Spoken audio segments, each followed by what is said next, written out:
watching this video right now, you're probably determined to take your Facebook advertising to the next level. And watch this video only if you have already started running Facebook ads, you're spending some money, or at the very least, you're running your campaign for the last few days. Because what's going to happen next is that I'm going to share with you some of the things that you can do to take your Facebook ads and optimize it to what I just call it, the next level again. All right. So this is something that you're going to discover very soon, that how you scale your Facebook advertising campaign is somewhat different than when you're just starting out. Because when you're spending a small budget like 5, 10, 20, or even $50 to $100 a day, that is still considered a small daily budget. But when you're spending amounts like hundreds and thousands of dollars in a single day, you're gonna find that results do not scale very linearly. And the reason why that happens is because as you scale on Facebook advertising, you find that your profit margins tend to get thinner. You're trying to reach your advertisement to serve it to a lot more people. And with that said, of course, if you're getting like a 2 to 4 times return on ad spend, sometimes you might even get a 5 to 10 times return on ad spend, depending on how deep a funnel is. But as you start spending more money, you realize that it's just not going to scale in a very linear manner.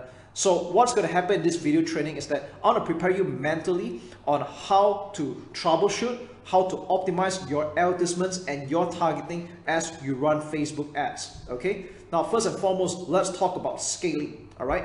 If your ad is converting, it is time to scale. But with that said, scale cautiously.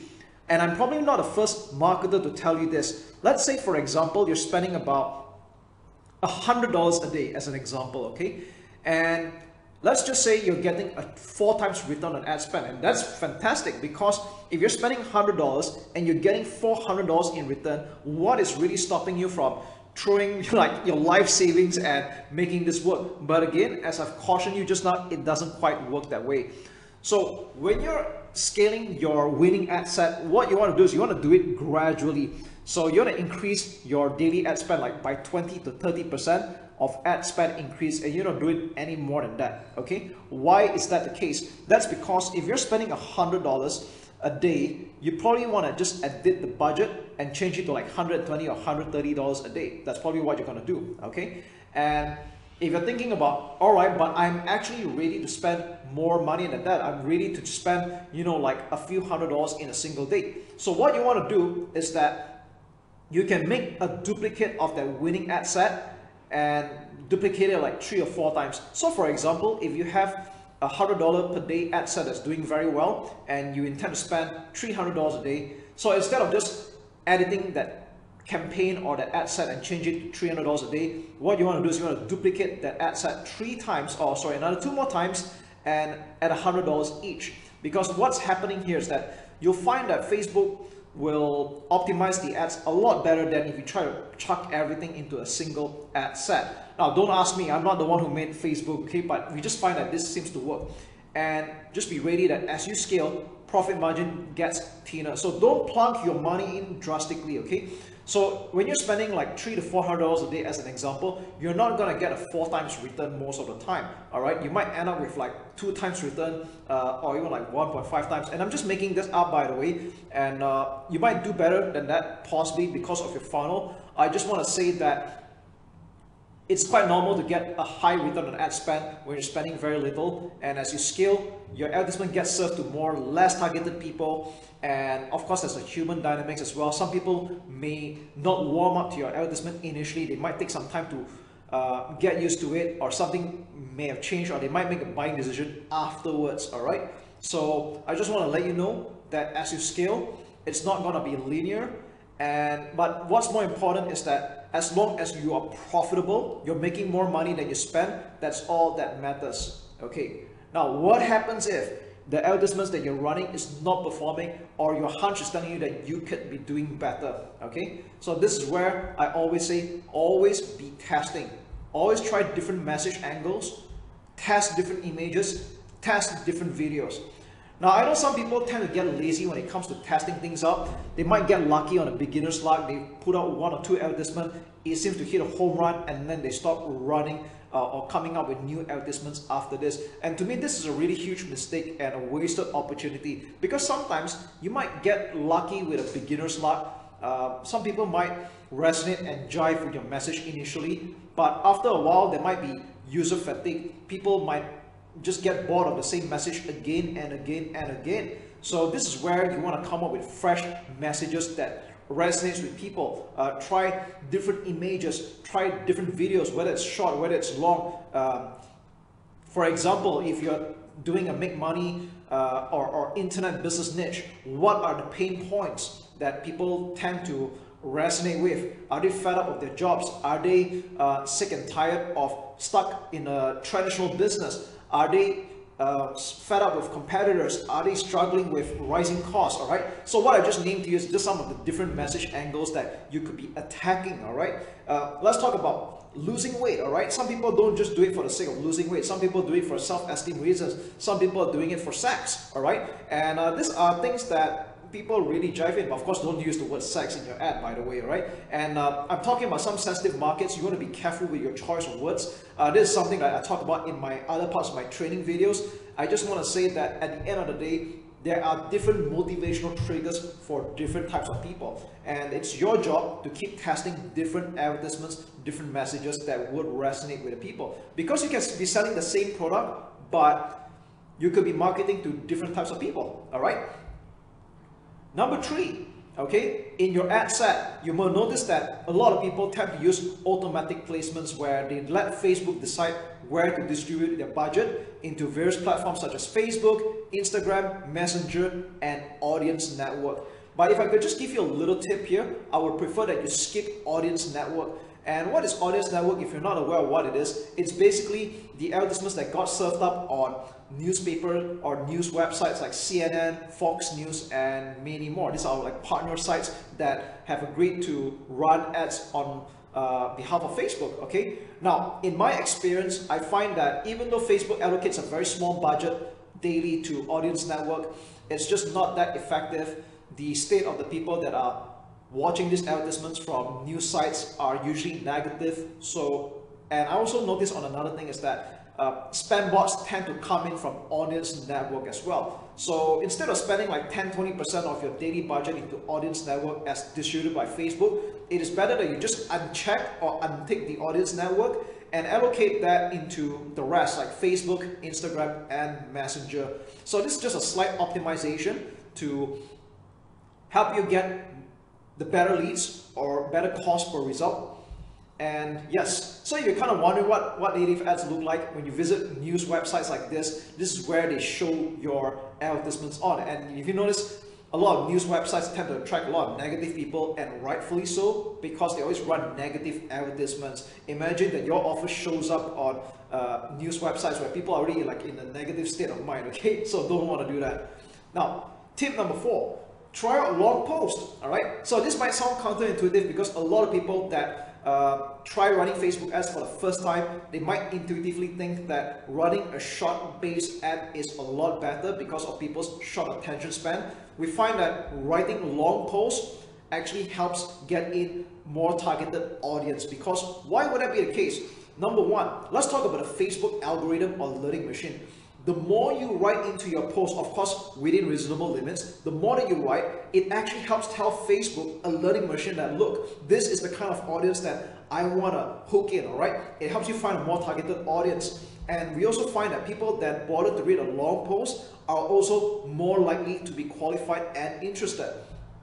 Now, if you want to be a little bit more objective about it, I recommend that you put 2,200 characters or under so that it can appear on both Facebook platform and Instagram ads as well. But there's no true limit for Facebook ads, so even if you write longer than this, that's actually fine.